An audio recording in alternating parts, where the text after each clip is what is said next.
Bonjour à tous et merci d'être parmi nous pour notre Climate Talk by Proto Protocol. Merci Michael, Yanis, Lilian et Michel. Nous sommes en train de commencer notre conversation sur le rôle des cépages et porte-greffes en réponse au changement climatique. Mais avant de commencer, je vais vous présenter le Proto Protocol pour ceux qui se connectent pour la première fois. Nous sommes une organisation internationale avec la mission de construire pas seulement une plateforme ouverte de solutions climatiques réparties sur toute la chaîne de valeur du vin, mais avant tout et plus important, un réseau d'entreprises qui travaillent pour répondre au changement climatique. Et pour le faire, nous basons notre modèle d'action sur le partage collaboratif. Aujourd'hui, nous avons une communauté de plus de 200 entreprises et personnes réparties sur toute la chaîne de valeur du viticole, comme des importeurs, des entreprises qui travaillent avec toute la chaîne de valeur et tout le monde de différentes régions viticoles, tailles et étapes d'action climatique. Alors, prenez 7 mots comme une invitation à nous rejoindre et pour nous contacter. Et en ce qui concerne les Climate Talks, comme celle que nous sommes en train de commencer, elles sont une des plus importantes façons que nous avons comme communauté de partager connaissances pratiques et comme ça pour remplir notre mission. Et maintenant, je vous laisse avec Mickaël, Lilian, Yanis et avec l'accueil de Michel Bouffard, sommelier, éducateur en vin, fondatrice du Tasting Climate Change et aussi co-auteur du livre du Quel vin pour demain, qui parle exactement de ce que nous parlons aujourd'hui, le vin face au changement climatique. Et Michel, sans plus tarder, la scène est à vous. Merci, au revoir. Merci beaucoup, Martha. C'est un honneur d'être ici. Un honneur aussi d'avoir la chance de faire ce webinaire en français pour la première fois pour le Porto Protocol. Juste pour remettre les choses en perspective, aujourd'hui, on parle beaucoup de cépages résistants aussi, dans un contexte de changement climatique pour s'adapter au climat qui change. On commence heureusement à parler de plus en plus de porte-greffes aussi, de la façon de greffer. Selon l'OIV, on dit qu'on a 6000 cépages de plantés dans le monde, mais 13 cépages couvrent le tiers des vignes dans le monde. Alors, il faut se poser la question, on a investi beaucoup dans les recherches de cépages résistants, d'hybrides, alors qu'on a déjà un répertoire de cépages incroyable, mais aussi de ces cépages découlent plusieurs clones. Et on ajoute à ça tous les types de porte-greffes. Donc, il y a vraiment plusieurs solutions. Donc, on va se poser la question aujourd'hui, le rôle des cépages autochtones, des Vitis vinifera, et est-ce que les hybrides sont nécessaires, mais aussi le rôle des porte-greffes. Et pour parler de ça, on a vraiment 3 panélistes extraordinaires des 4 coins de la planète. Alors, Michael Marler, ici au Québec de Farnham, donc domaine des pervenches, qui a une expérience à la fois avec les Vitis vinifera et avec les hybrides.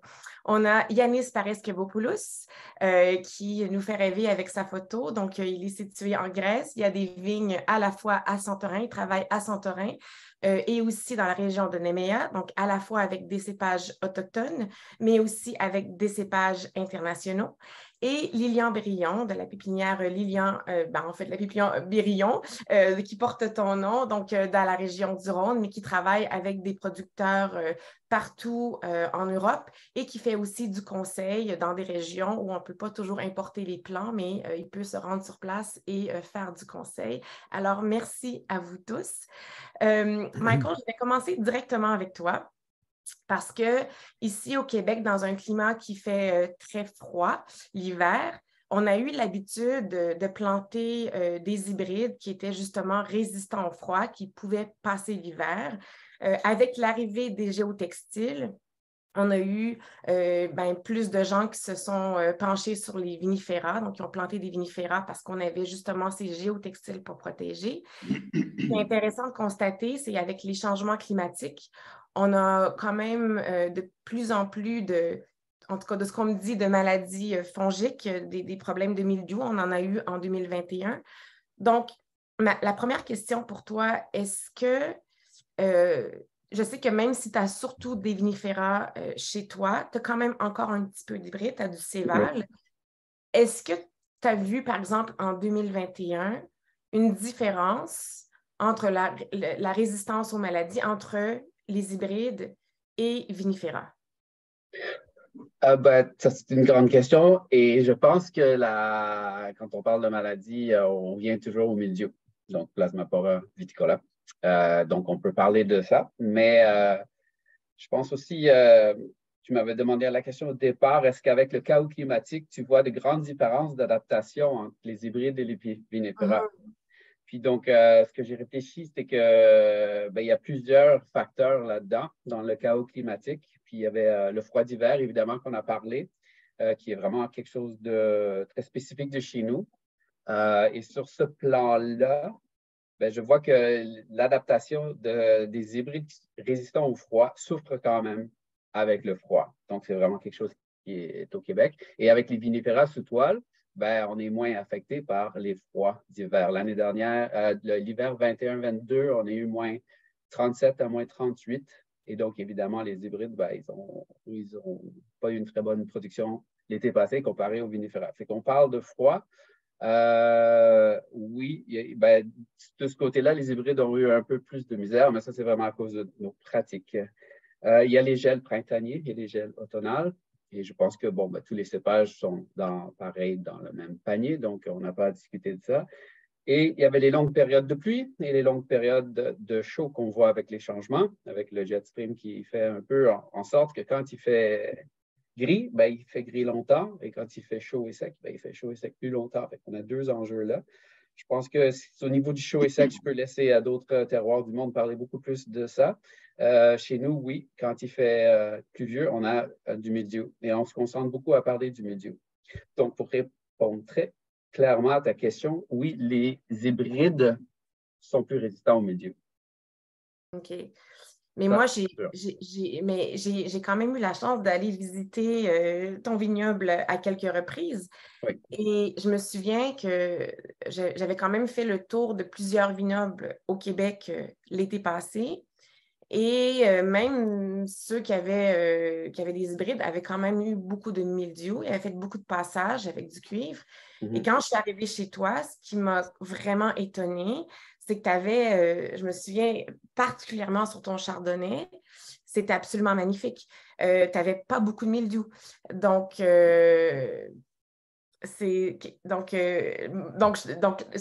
pour faire un raccourci, je sais que c'est complexe, Ouais. Ouais. On se penche souvent sur les hybrides en disant qu'ils sont plus résistants, alors que toi, tu arrives à maîtriser le mildiou, même sur les vinifera. Oui.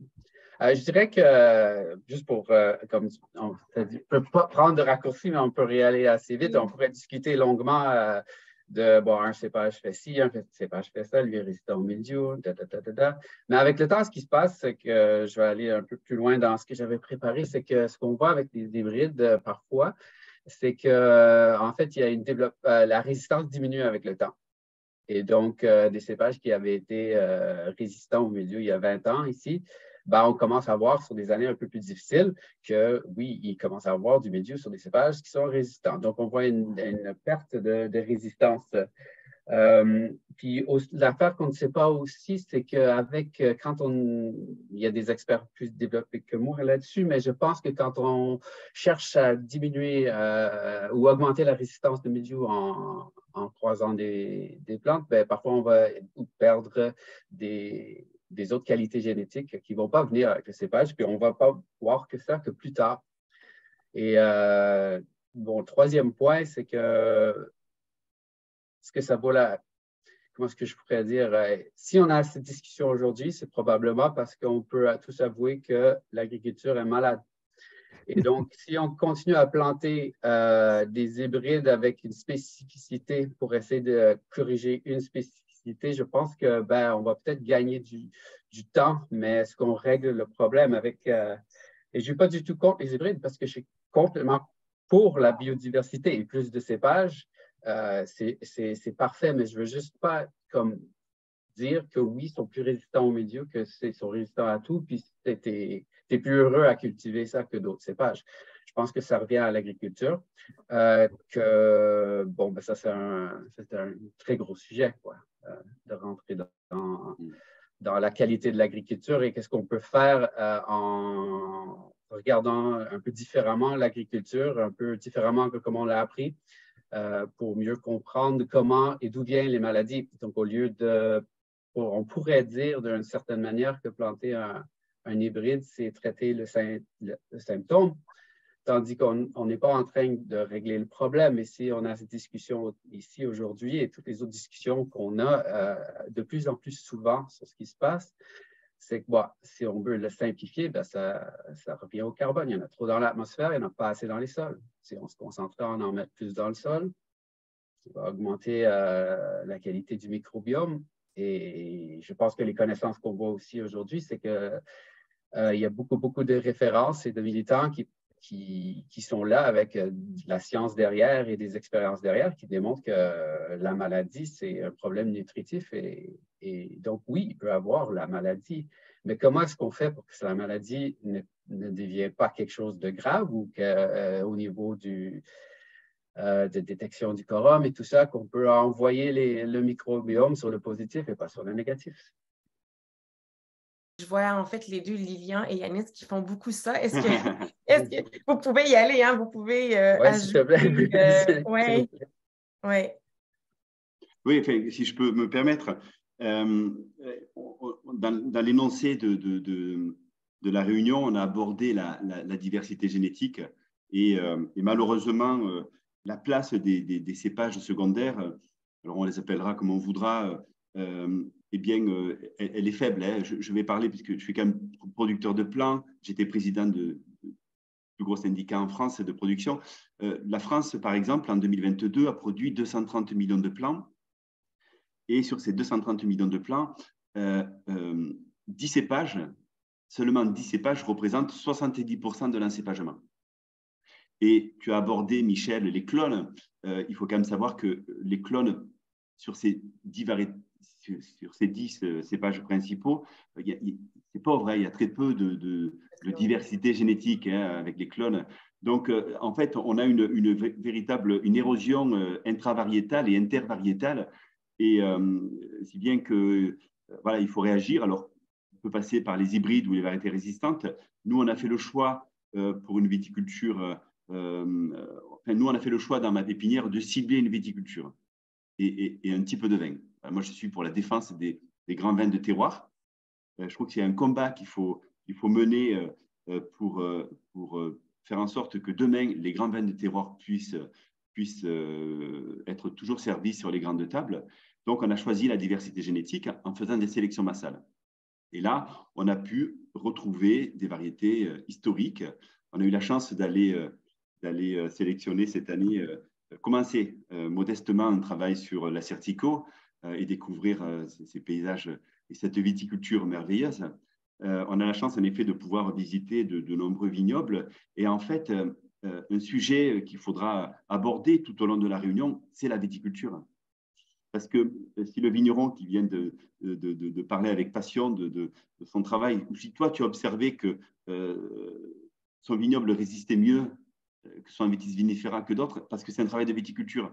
Il faut toujours repositionner la viticulture, le travail du vigneron, tous les itinéraires techniques, etc., qui sont nécessaires pour que les vignes puissent s'adapter aux conditions climatiques. Et puis, une belle viticulture, eh bien, c'est moins de traitement, moins de… Voilà. Donc, il ne faut pas l'oublier. On ne va pas régler le problème avec un végétal. C'est beaucoup plus complexe que ça. Mais en fait, je pense que j'aime beaucoup ce que Mike dit quand il dit c'est on traite un symptôme plutôt que la cause. En fait, c'est que je ne sais pas, puis peut-être que vous pouvez répondre à cette question, les trois, mais j'ai l'impression que dans une espèce de chaos climatique, on veut comme identifier une solution rapide, mais on refait un peu la même erreur, c'est-à-dire c'est un écosystème qui vit, qui doit être en santé, on doit prendre soin de chaque aspect pour traiter la cause, mais j'ai l'impression qu'on refait un peu toujours la même erreur, c'est qu'on veut identifier une solution. Puis cette solution qui semble peut-être la solution miracle, mais ce n'est pas aussi simple, il n'y en a pas de solution miracle. C'est vraiment un équilibre d'un écosystème. Oui, Ça dépend ce qu'on veut, en fait. Je reviens sur le positionnement de mon entreprise sans vouloir faire la promotion de mon activité. Nous, on a ciblé une clientèle de vignerons qui veut planter des vignobles et pour les transmettre. Et on essaie d'éradiquer cette mort prématurée des vignes modernes. Hein. Aujourd'hui, on plante de la vigne et au bout de 20 ans, 25 ans, on l'arrache. Ça dépend ce qu'on veut. Si on veut construire des vignobles centenaires, eh bien, je doute que tout ce qui est issu de l'hybridation soit la solution miracle. Je reviens encore, bien sûr, sur la qualité du végétal, mais aussi sur le travail de la viticulture. Donc, c'est hyper complexe tout ça. C'est hyper complexe. Lilian, je vais revenir vers toi tout à l'heure sur le porte-greffe et tout ton travail. Yanis, je voulais aller avec toi parce que en Grèce, vous avez. Est-ce que les cépages résistants sont un sujet que vous abordez en ce moment? Résistant vis-à-vis des maladies, oui, bien évidemment, car le Oui. changement climatique, d'une façon assez brutale, nous a mis devant de problèmes très difficiles à résoudre. Je vous donnerai un exemple. Dans ma région, en EMEA par exemple, la variété locale qui était adaptée, c'était une variété qui, au fil du temps, a développé une peau assez fine, car en fait, la période critique de la récolte, c'était une époque où il faisait assez chaud, mais c'était hyper sec. Donc, on n'avait pas de pluie précoce. Et avec le changement climatique, nous avons de plus en plus de pluies très précoces sur un raisin qui n'a absolument aucune résistance au botrytis. Vous parlez de quel cépage, Yanis? C'est-tu Agariutico. Agariutico. Voilà. Et du coup, voilà, on perd pratiquement une récolte sur 5. Car vraiment, comme je viens de dire, le cépage n'a aucune résistance au botrytis. On n'a pas 36 solutions. Hein. Des hybrides, on n'a jamais essayé, on n'a pas d'expérience dans mon pays, donc nous avons essayé de planter des clones. Enfin, on a fait une recherche de clones. Et apparemment, la solution, ce n'est pas une vraie solution, mais en fait, on a pu faire face au problème en choisissant ces clones qui sont avec une peau plus épaisse, des grappes moins denses, et en plus de clones qui sont un tout petit peu plus précoces que la variété, enfin la population de la variété, enfin pas clone, mais de masse. Donc, oui, sélection clonale peut être une approche, mais il n'y a pas que ça. Hein. Les maladies, il n'y a pas que les maladies cryptogamiques. Nous en avons toute autre sorte de maladies. Pensez au virus. Le virus, ça peut être des problèmes plus graves, des problèmes plus difficiles à gérer. Et peut-être, je sais que ça sent un peu hérétique peut-être, mais peut-être pour se combattre contre le virus, peut-être même de modifications génétiques pour être envisagées. Je parle de plantes transgéniques ou de plantes où, oui, il y a eu une intervention génétique. Vous me direz, mais ce sont des GMOs? Oui, pourquoi pas, après tout. Ça peut être même des solutions beaucoup plus vertes, je dirais, des solutions beaucoup plus écologiques, beaucoup plus bio, que de traiter avec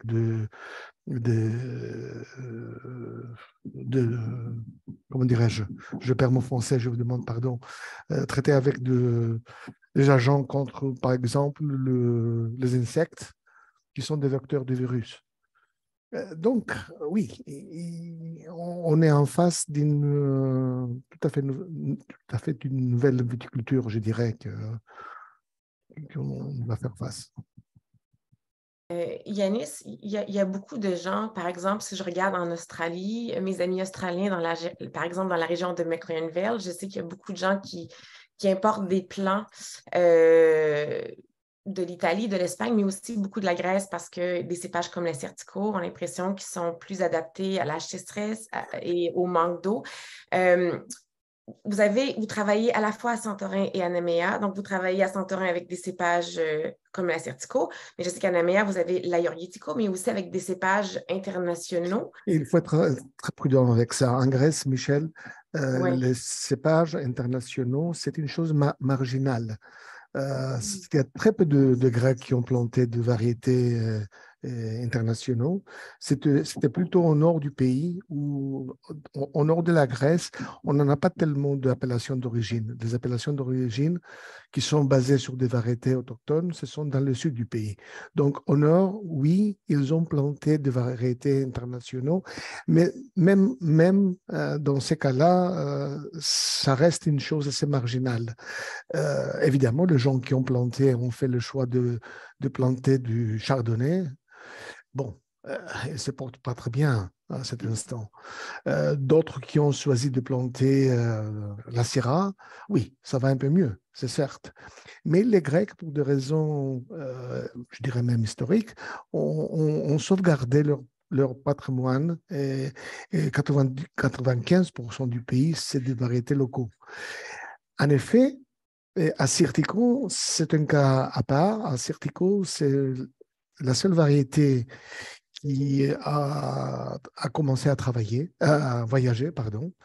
Et les gens commencent à planter à Sirtico à cause de sa résistance, justement, comme tu viens de dire, à la sécheresse et à des températures assez élevées. C'est une variété qui peut donner des résultats intéressants sous des conditions arides. Donc oui, je sais que pour cette raison, exactement, les gens ont planté Certico en Australie, au Liban, en Israël, même en France, je dirais, en Californie. Et il y a une demande pour Assertico à cause de sa capacité à donner de bons résultats, oui. Et qu'est-ce que vous observez, Yannis, je crois que vous avez préparé quelque chose pour nous. Qu'est-ce que vous observez en ce moment en Grèce avec les changements climatiques, les enjeux? Voilà, je vais vous montrer quelques chiffres qui sont très alarmants, en fait. Si je peux faire un share screen. Attendez, nous voilà. Bon.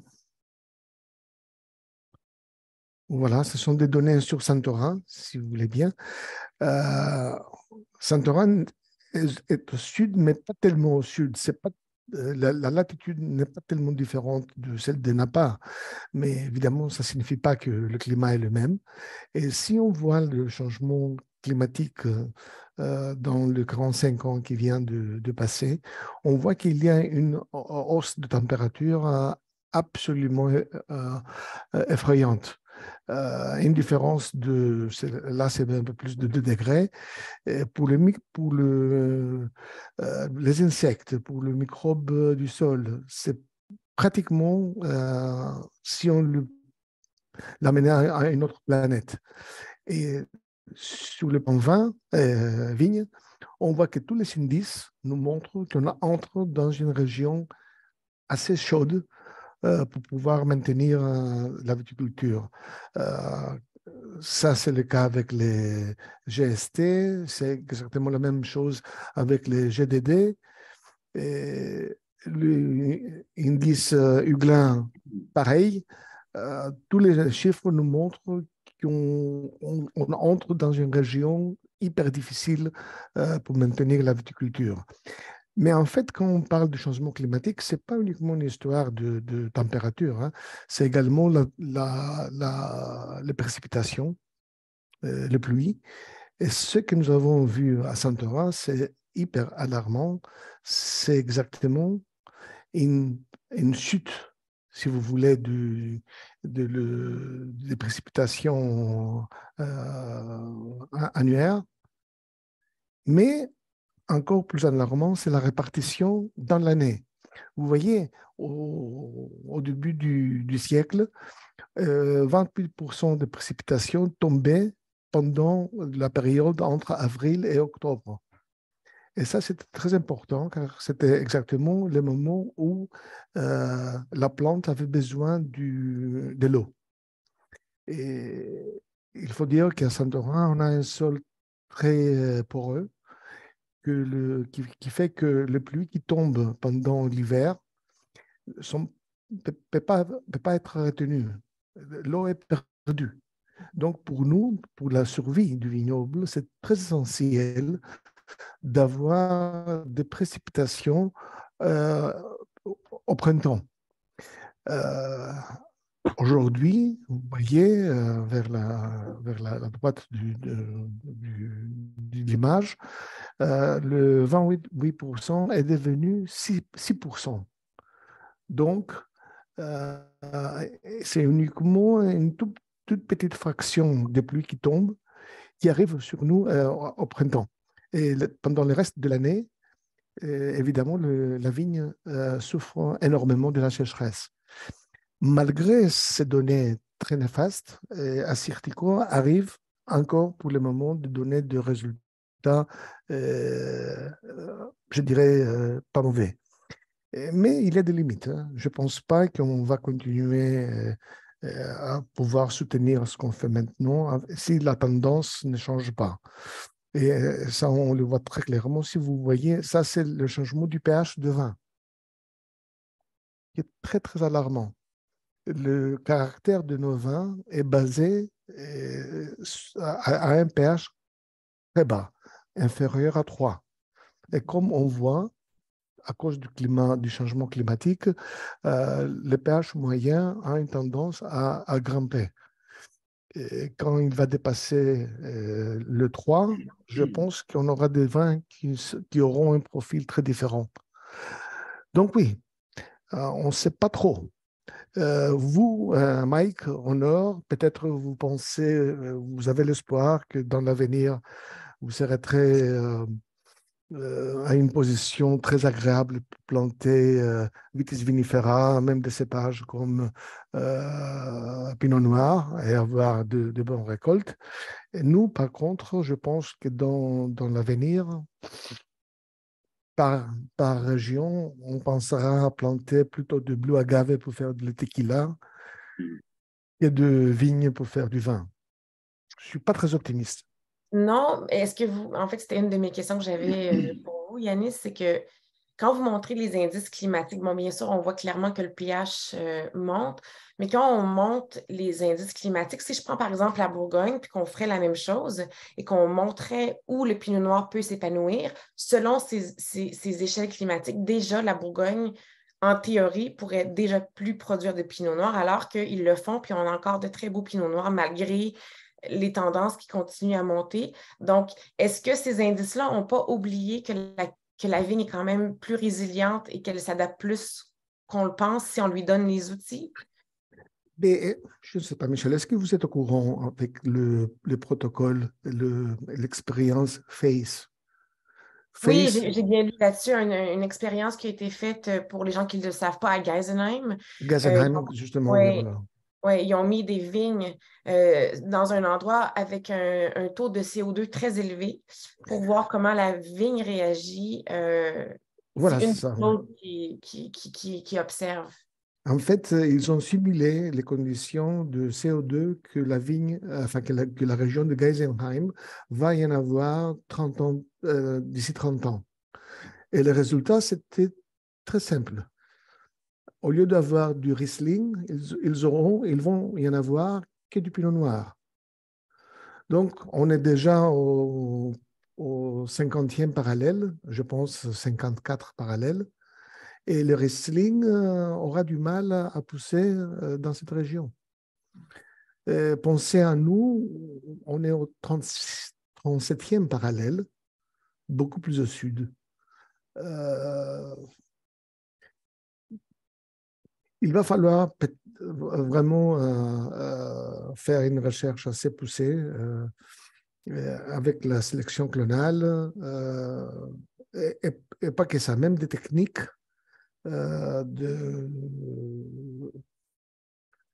enfin, par exemple, on commence à changer les porte-greffes.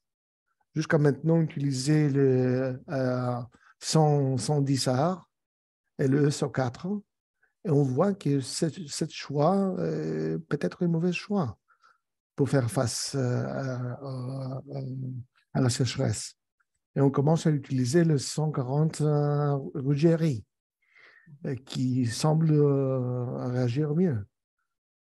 Je pense que c'est une bonne façon d'aller vers Lilian parce que Lilian a beaucoup d'expérience là-dessus. Yanis, est-ce que vous pouvez juste arrêter de partager votre écran pour qu'on voit Ah oui, pardon. Lilian à l'écran? Merci.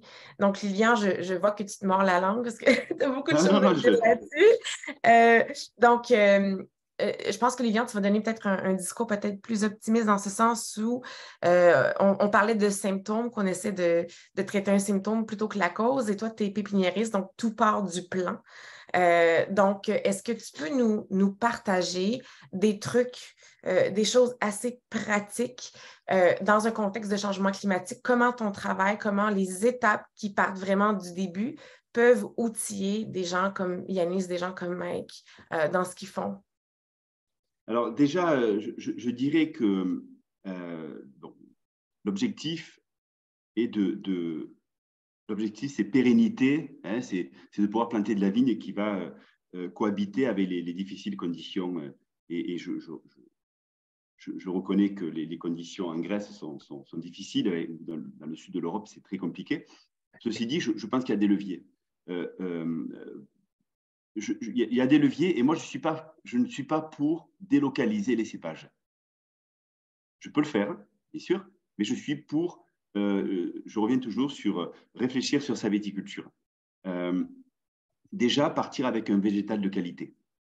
Historiquement, dans la filière des pépiniéristes en Europe, le végétal n'a jamais été pris en considération. Un plant de vigne, ça s'achetait à un certain prix et puis voilà, il n'y a jamais eu de démarche qualité pour produire un plant différent. Et d'ailleurs, aujourd'hui, je le vis, quand on essaie de mettre la barre plus haute et réfléchir sur la diversité génétique, sur les modes de greffe, etc., eh bien, il y a un affolement des troupes, la viticulture ne comprend pas. La viticulture va pouvoir payer un bouchon 1 euro quelquefois, ou 50 centimes ou 80 centimes, mais n'acceptera pas, alors c'est très important un bouchon, mais n'acceptera pas forcément, ne comprendra pas qu'on peut mettre 5, 6, 7, 8 euros sur le prix d'un plant. Il va falloir réfléchir différemment.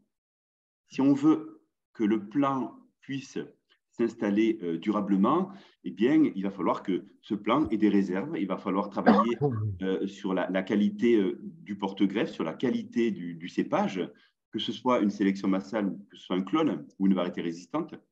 Il va falloir travailler sur le mode de greffe. Enfin, prendre en considération tous ces éléments pour que le végétal qui soit livré à la viticulture soit de qualité.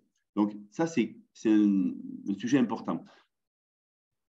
Je le redis, ce travail compliqué va de pair avec la viticulture. C'est-à-dire que c'est un travail, la relation entre le vigneron et le pépiniériste doit changer.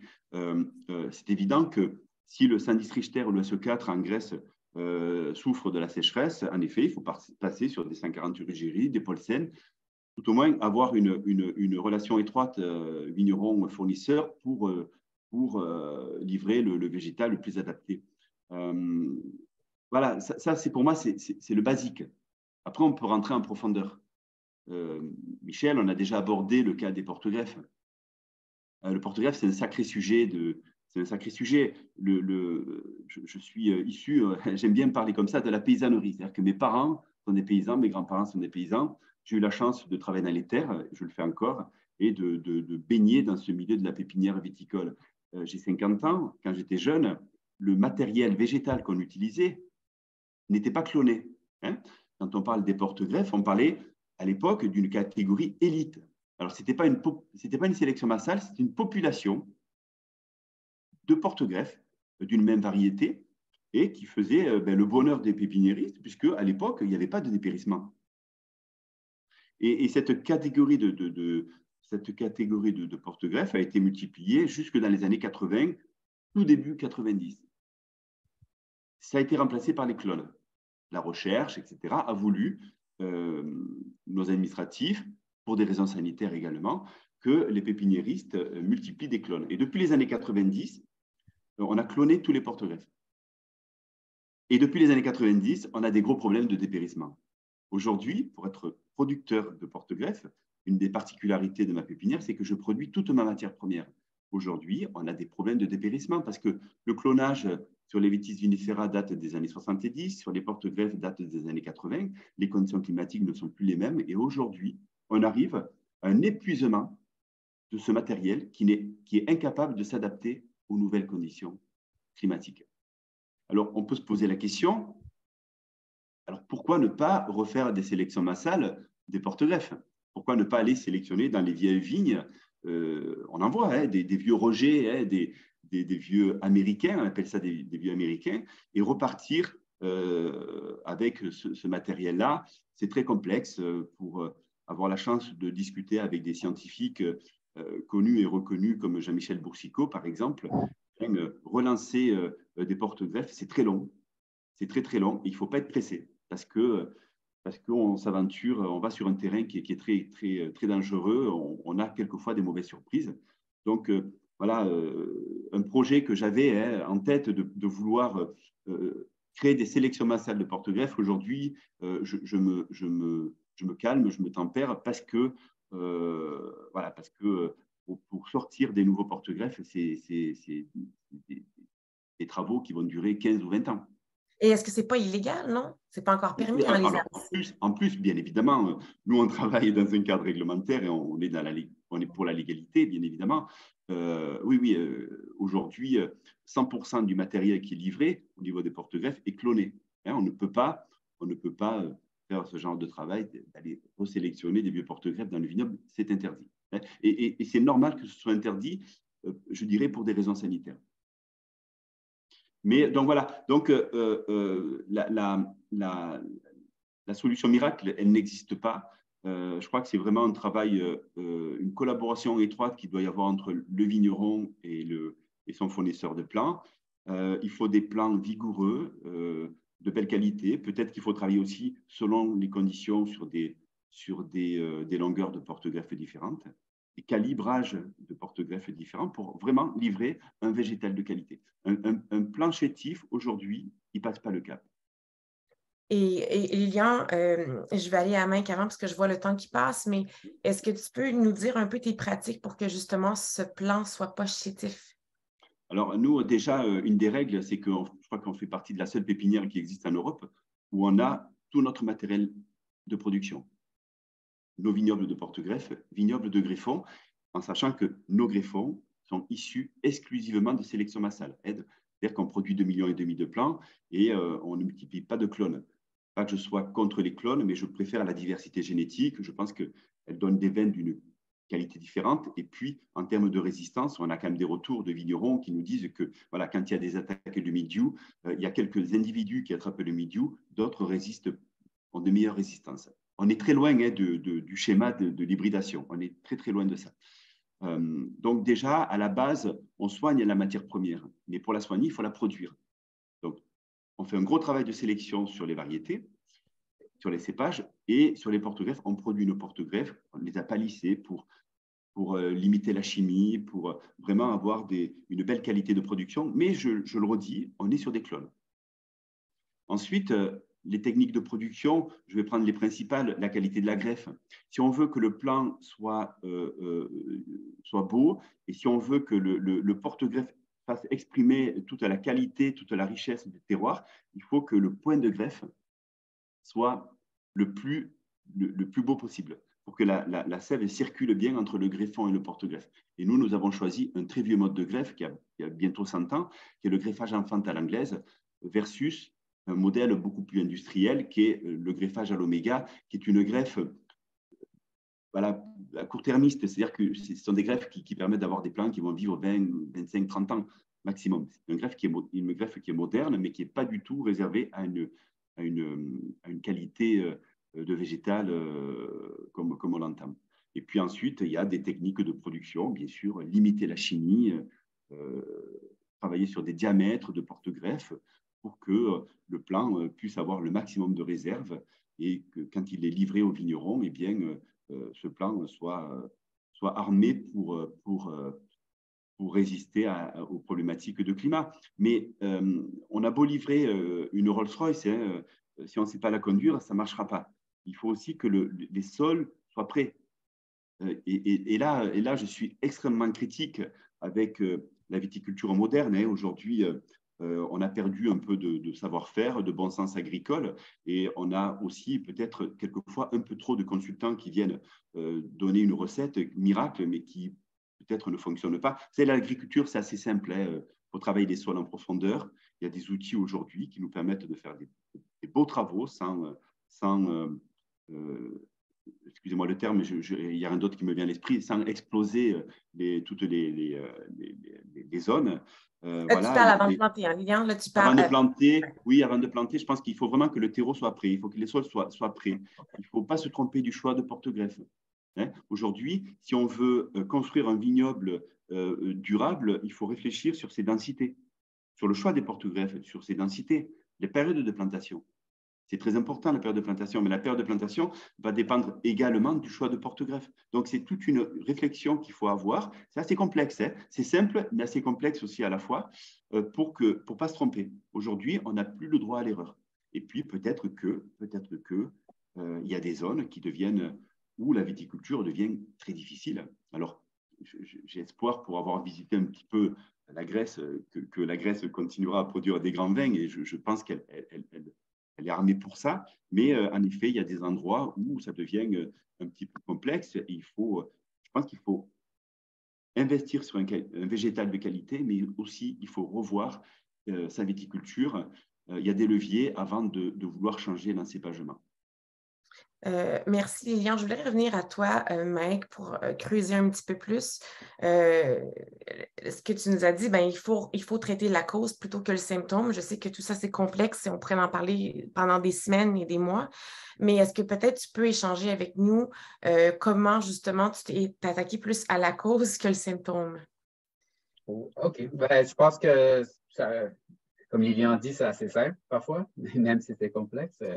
Ben, je pense qu'il faut essayer de vraiment comprendre que la biologie est plus importante que la chimie. Et quand je parle de ça, je ne parle pas de traitement chimique, je parle de l'évaluation justement, si on parlait de préparer pour une plantation, ben, c'est sûr qu'on peut regarder chimiquement sur une analyse qu'est-ce qu'il y a. On peut travailler la compaction, la profondeur. Mais la qualité du microbiome est aussi importante et c'est quelque chose qu'on ne parle jamais de ça. Est-ce qu'un sol est prêt à être disease enhancing, comme on dit, ou disease suppressive? Est-ce qu'il est tout dans la réduction ou dans l'oxydation? Est-ce qu'on est sur des bactéries ou on est sur du fongique? Toute cette question-là, je trouve que c'est très important. On n'en parle pas souvent et je crois que en tout cas, je crois que sur notre exploitation, on a visé là-dessus pendant longtemps, puis on voit des résultats là-dessus, en parlant de comment est-ce qu'on a pu avoir le contrôle sur le mildiou l'année dernière. Ben, je pense que ça fait partie de la recette. Et autant essayer de penser qu'on est des éleveurs d'un microbiome plus que de la vigne. Et si on commence avec la terre qui est prêt à recevoir les vignes de Lilian, ben, ça va aller. Mais ça prend un changement de contexte, de compréhension de l'agriculture. Et Lilian en a parlé aussi. On se fait, comment est-ce que je veux dire, conseiller de faire des trucs, mais qui ne sont plus adaptés à aujourd'hui. Et fait que c'est vraiment cette question de revenir au carbone, de sortir de l'atmosphère, de le remettre dans les sols. Pour justement, dans les cas, je sais que Yanis, ça veut peut-être pas quelque chose qu'on peut voir dans l'immédiat, mais si on voit ce qui se passe en Amérique du Nord, on voit la matière organique, le carbone descendre dans les sols à une vitesse incroyable. Bien, si on ne le remet pas et si on comprend que la manière qu'on travaille nos vignobles aujourd'hui, tout ce qu'on fait au niveau de notre fertilisation, notre travail du sol, nos traitements, ils font tous, ça nuit tout au microbiome et donc la perte de carbone, donc la perte de rétention d'eau, et le cycle. Donc, je pense qu'il y a de l'immédiat à faire, mais on ne peut pas perdre ce qu'on veut voir dans 30 ans dans nos actions. Et si on ne pense pas toujours au long terme dans chaque action qu'on pose, et on se stresse uniquement sur le problème d'aujourd'hui, ben, on pourrait planter la meilleure value possible, mais qu'est-ce qu'elle va te donner en 50 ans? Non, ce qui est vraiment très optimiste, c'est que la plupart de gens qui travaillent la vigne commencent vraiment à parler du sol et que le sol doit être un sol sain. Ce qui met en cause pas mal de pratiques, même des pratiques bio. De bioagriculteurs qui utilisent, par exemple, trop du cuivre, car en effet, c'est parmi les seules choses qu'ils peuvent en avoir pour combattre contre le cryptogamique. Ils réalisent qu'en utilisant trop du cuivre, ils détruisent le sol. Et le microbiome du sol, en fait, meurt. Et du coup, ils vont en contresens de la culture biologique elle-même. Donc oui, il y a une prise de conscience de l'importance de la santé du sol. Tout à fait. Mike, je sais qu'on parle de cuivre. Tu as réussi à réduire de beaucoup ta consommation de cuivre. Je sais que c'est quelque chose sur laquelle qui est important pour toi. Est-ce que tu peux nous partager un peu ta recherche et qu'est-ce qui a fait que tu es arrivé finalement à réduire ta consommation de cuivre? Oui, je peux essayer de faire ça. Bon, c'était je pense que deux affaires. Je vais je vais être prêt dans une saison d'avoir les outils nécessaires prêts. Ce n'est pas juste le cuivre qu'on utilise contre le mildiou. Donc, si c'est, selon les recherches qu'on fait, qu'est-ce qu'on peut faire pour réduire l'utilisation du cuivre au niveau des traitements foliaires? Ben, là-dedans, ben, il y a beaucoup d'apports de microbiologie.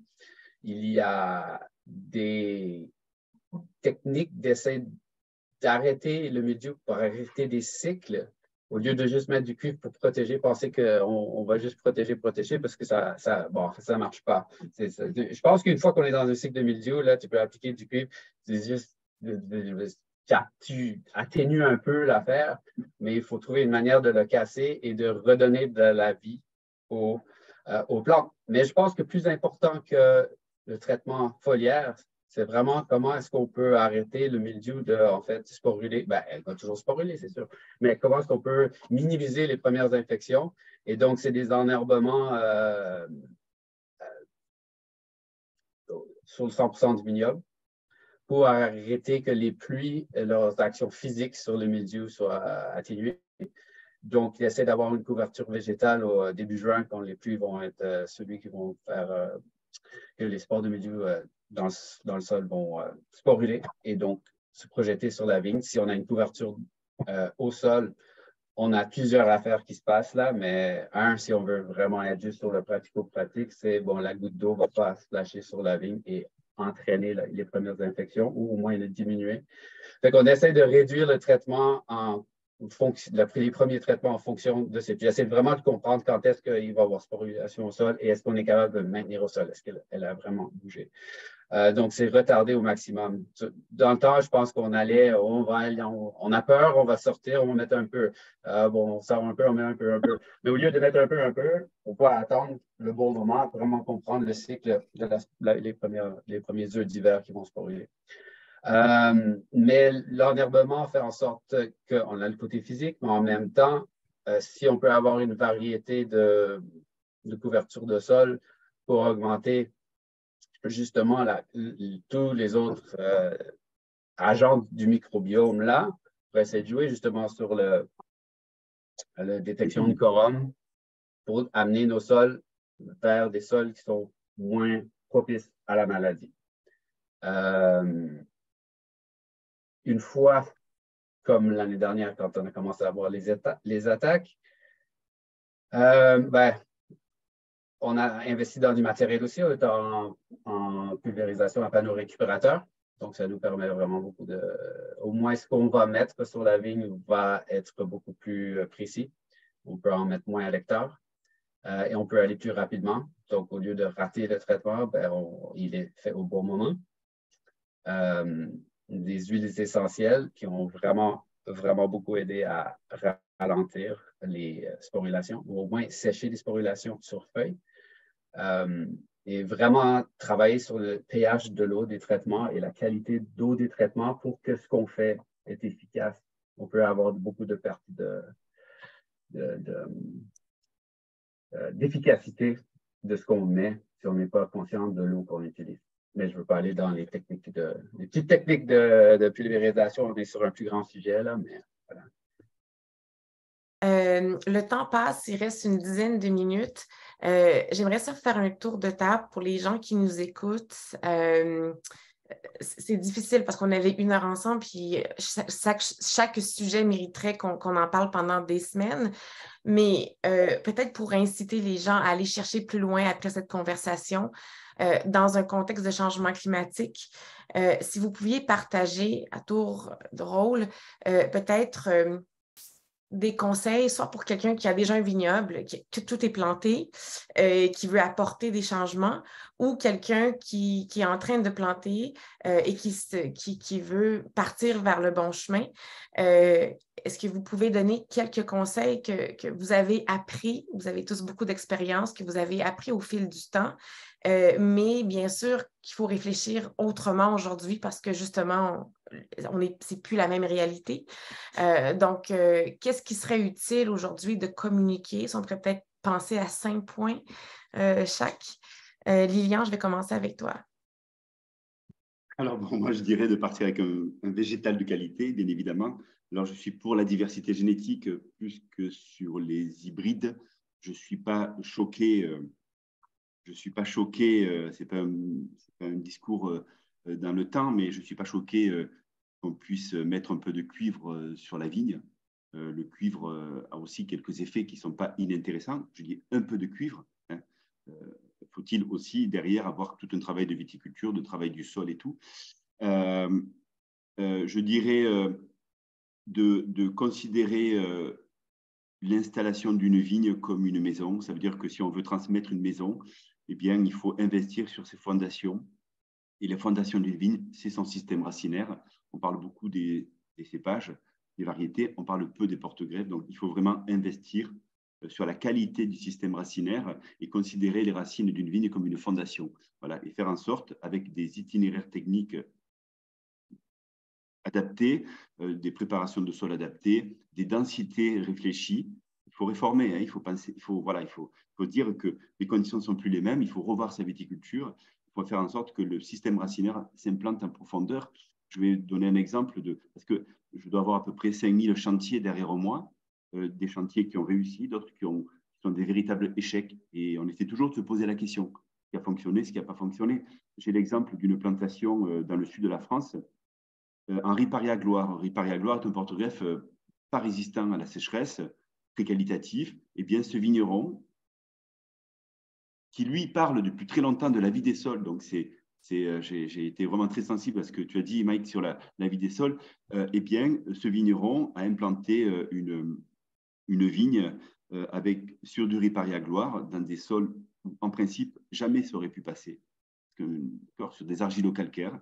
Et lui, pendant 7 années, il n'a pas récolté. C'est-à-dire qu'il a tombé la récolte, il a d'abord construit son système racinaire. Et grâce à cette qualité du système racinaire, aujourd'hui, chez des vignes qui ont une quinzaine d'années, qui font des vins exceptionnels, il n'y a pas un pet de mortalité. Et la vigne sur Riparia-Gloire est en excellente santé. Donc, ce que je veux dire, c'est qu'il y a de l'espoir, mais ça va passer par les itinéraires techniques. Voilà. Après, il y a certainement d'autres sujets sur lesquels il faut plancher, mais voilà, dans mon périmètre à moi, je pense que voilà, je partirai sur une belle qualité de végétal et puis investir sur la qualité de son système racinaire et revoir sa viticulture. Yanis, vous aviez peut-être un petit peu plus défaitiste parce que je pense que la Grèce, vous sentez tellement les effets des changements climatiques avec la sécheresse, avec un pH qui monte. Oui, c'est plutôt le problème de sécheresse. Et Oui. moi, je dirais que pour quelqu'un qui va démarrer un vignoble, être absolument certain qu'il va faire ce boulot-là. Car c'est un boulot à haut risque. Et le changement climatique est peut-être le facteur le plus imprévisible à cet instant. Donc, moi, si le gars était en Grèce, je lui dirais, sois certain que tu as trouvé des solutions pour te combattre contre le stress hydrique. Soit en ayant accès à de l'eau d'irrigation, euh, ou bien essayer d'appliquer des techniques qui font que le stress hydrique soit moins sévère. Il y a de nouveaux produits basés par exemple sur des acides aminés qui font que les plantes résistent mieux à la sécheresse. Il y a des techniques du travail du sol qui font que la perte d'eau est moins importante. Il y a d'autres techniques très au point, ou avec des images qu'on peut avoir de drones ou de satellites, on peut voir le stress hydrique avant que le stress soit visible aux plantes. Donc, on a une image qui nous donne le temps nécessaire de réagir et pouvoir amener de l'eau de façon, je dirais même homéopathique à la plante. Voilà. Mais comme je dis au départ, si c'est une personne qui veut démarrer dans ce métier, il faut, il faut être certain qu'il est prêt à prendre il est prêt à prendre les risques. Et pour quelqu'un qui a déjà, comme vous avez déjà des vignes de planter, alors qu'est-ce qu'on fait? Ce serait quoi les Voilà, on cherche conseils? maintenant, on cherche de trouver de l'eau, justement. Et en fait, c'est pas très, très évident, évidemment, mais je sais que Lilian n'est pas très militant pour la sélection clonale, mais dans notre cas, tout en respectant la biodiversité, la sélection clonale à cet instant, pour nous, est une voie à suivre, sans doute. Merci. Oui. Je ne suis pas contre la sélection clonale et je la respecte bien évidemment. Mais voilà, mon terrain de jeu, c'est plus d'aller sélectionner des individus, des vignes centenaires. Et vous savez, quand vous avez un pied de grenache qui a 100 ans et qui est en excellente santé, je considère que génétiquement, il y a quand même des caractéristiques Ah, tout intéressantes à pour fait, que tout à ce fait. pied est là. Et comme il y en a un autre à côté, etc. Et quand vous arrivez à sélectionner quelques dizaines ou centaines d'individus de grenache aussi qui ont une forme de résistance quelque part, eh bien, voilà, je préfère m'engager dans cette voie, mais je respecte quand même ce travail qui a été fait par la recherche sur les variétés résistantes et sur le clonage, mais ce n'est pas ce vers quoi je m'oriente, en effet. D'accord. Et Mike? Je reviens à ce que Lilian a dit, la préparation du sol. Je pense que c'est quelque chose que moi, je n'ai pas fait assez attention. Je vois autour de moi, on ne fait pas assez attention. Comme j'ai déjà mentionné, ce n'est pas tout juste au niveau analyse chimique du sol et compaction, c'est vraiment au niveau du microbiome et essayer de faire des cultures de couverture de grande diversité avant de plantation pour essayer d'augmenter le nombre de non-microbiens dans le sol, autant que la matière organique avant de planter, parce qu'une fois qu'on a planté, on peut faire des amendements, mais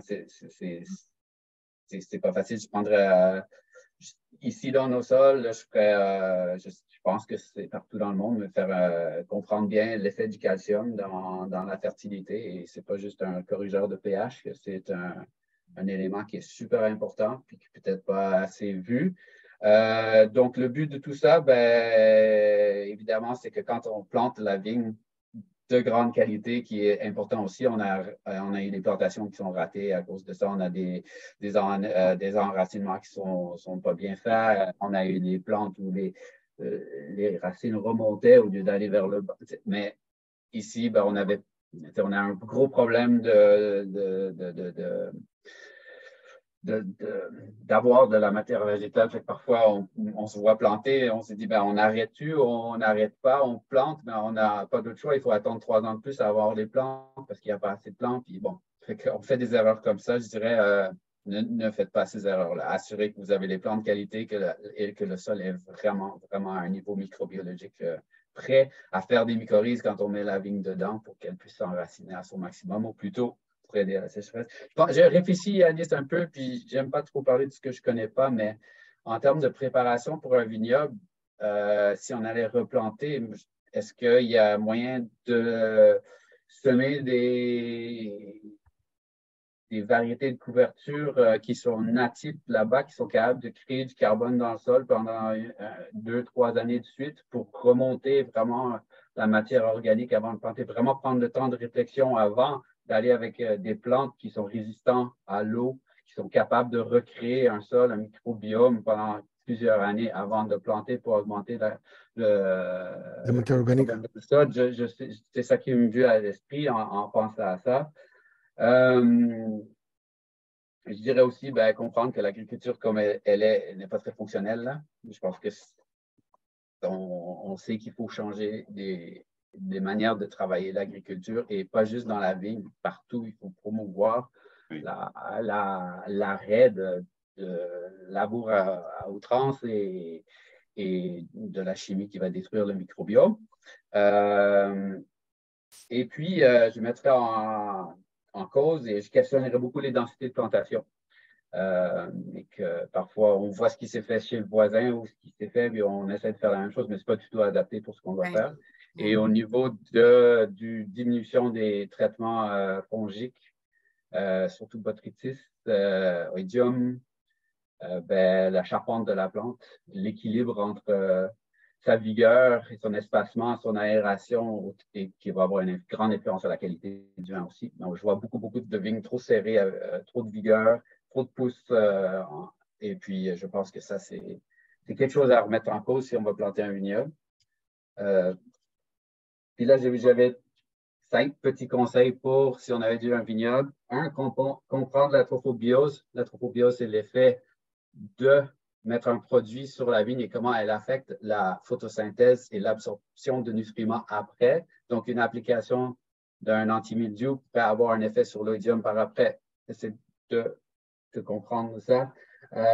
Valoir la biologie au-dessus de la chimie dans l'évaluation du contexte du sol. J'irais pour un enherbement maximum de ce qu'on peut dans la vigueur des vignes, enherber avec un maximum de différentes familles de plantes pour augmenter la diversité du microbiome. J'essaie de penser à régler la compaction et arrêter, si on peut, si on l'arrête, si on est capable de décompacter, d'arrêter de le recompacter après, d'essayer de réfléchir à ça, sur notre machinerie et nos manières de faire. Et de remettre en question sa taille, le palissage, un peu comme la même remise en question des densités de plantation au départ. Puis, s'instruire, lire, préparer, évaluer, et puis continuer, parce que ce qu'on dit aujourd'hui, c'est pas ce qu'on va parler dans 5 ans. Ça va être autre chose. Parce que ça évolue très vite. Est-ce qu'il y a quelqu'un qui voudrait ajouter quelque chose? Non, je pense que tout ça est très cohérent et plein de bon sens. Il ne faut pas louper une plantation. Il ne faut pas que la plantation soit un échec. Donc, il faut vraiment que toutes les conditions soient en place. On a parlé de vie des sols et on en parle de plus en plus de la vie des sols. Donc, c'est une très bonne chose. Voilà, d'itinéraire technique, de matériel végétal, et parce qu'on n'a pas le droit à l'échec. À l'erreur, pardon. On n'a pas le droit à l'erreur parce que les conditions climatiques ne le permettent pas. Parce que ne pas réussir une plantation, c'est vraiment s'embarquer dans un travail de correction qui est pour moi perdu. Hein. Donc, il faut faire en sorte que sa vigne soit vraiment la plus vigoureuse possible les premières années pour ne pas avoir de mortalité. Parce qu'il y a un autre sujet, c'est le remplacement des pieds qui sont morts. Et ça, c'est un exercice extrêmement compliqué pour les vignerons parce qu'arracher un pied qui est mort, il y a une concurrence, il y a des sols qui sont plus ou moins compactés, etc. Donc, il faut faire en sorte vraiment de construire un vignoble de très belle qualité les premières années pour être tranquille après. Mais c'est un exercice difficile, mais réalisable. Il faut qu'on s'adapte. On a toujours fait ça. Moi, je pourrais peut-être ajouter de continuer ce dialogue parce que même si chaque pays, chaque région a une réalité différente, qu'il faut vraiment se poser ses propres questions pour son endroit, pour son vignoble, pour son microclimat, son sol, il y a quand même des pratiques, je crois, qui sont universelles, des bonnes pratiques, que ce soit de comment planter, le microbiome, donc tous des sujets qui sont quand même assez importants, universels. Donc, on a tendance souvent à parler avec les gens qui pensent comme nous, mais on gagne toujours à ouvrir cette discussion avec plein de gens pour continuer à s'inspirer parce que les changements climatiques sont très rapides, beaucoup plus rapides que la plante. Donc, je crois que ce dialogue que nous avons aujourd'hui est important et de continuer à avoir ce dialogue entre nous, entre vous. Et donc, j'espère que les gens qui nous ont écoutés aujourd'hui ont été inspirés et peut-être de continuer à communiquer avec Yanis, Lilian et Mike après. Et je voudrais remercier le Porto Protocol pour cette opportunité. On a eu plein de gens qui nous ont écrit en disant merci. Et là, il y a un dernier commentaire avant que Martha prenne la parole. Il y a quelqu'un qui dit « J'aimerais rajouter que c'est très important d'être en contact avec le pépiniériste avant de planter pour être bien choisi, pour choisir le bon porte-greffe et le bon cépage. » Donc, je suis sûre que c'est de la musique aux oreilles de Lilian. Merci à vous, Michel. C'était une conversation très intéressante. Nous irons faire le possible pour le mettre en anglais parce qu'il y a beaucoup de leçons. Le plus intéressant, c'est qu'il y a des visions complètement différentes. Et ça, c'est sans doute la façon plus facile et plus intéressante d'apprendre. Et je dis quelque chose que tu as dit au fin qui sont très intéressants, n'importe si vous aviez des conditions différentes, si vous êtes en région différente, il y a toujours d'espace pour apprendre entre différentes régions et c'est exactement ça que nous faisons au Porto Protocol. Avant de dire au revoir, je vous dis à toutes les personnes qui sont encore ici que le 20 d'avril, nous serons ici pour une autre Climate Talk pour parler de quelque chose de très différent, sustainabilité et profitabilité. C'est un langage que toutes les personnes entendent. Et merci à vous. Au revoir. Merci. Merci tout le monde. Merci, au revoir. Au revoir. Bye.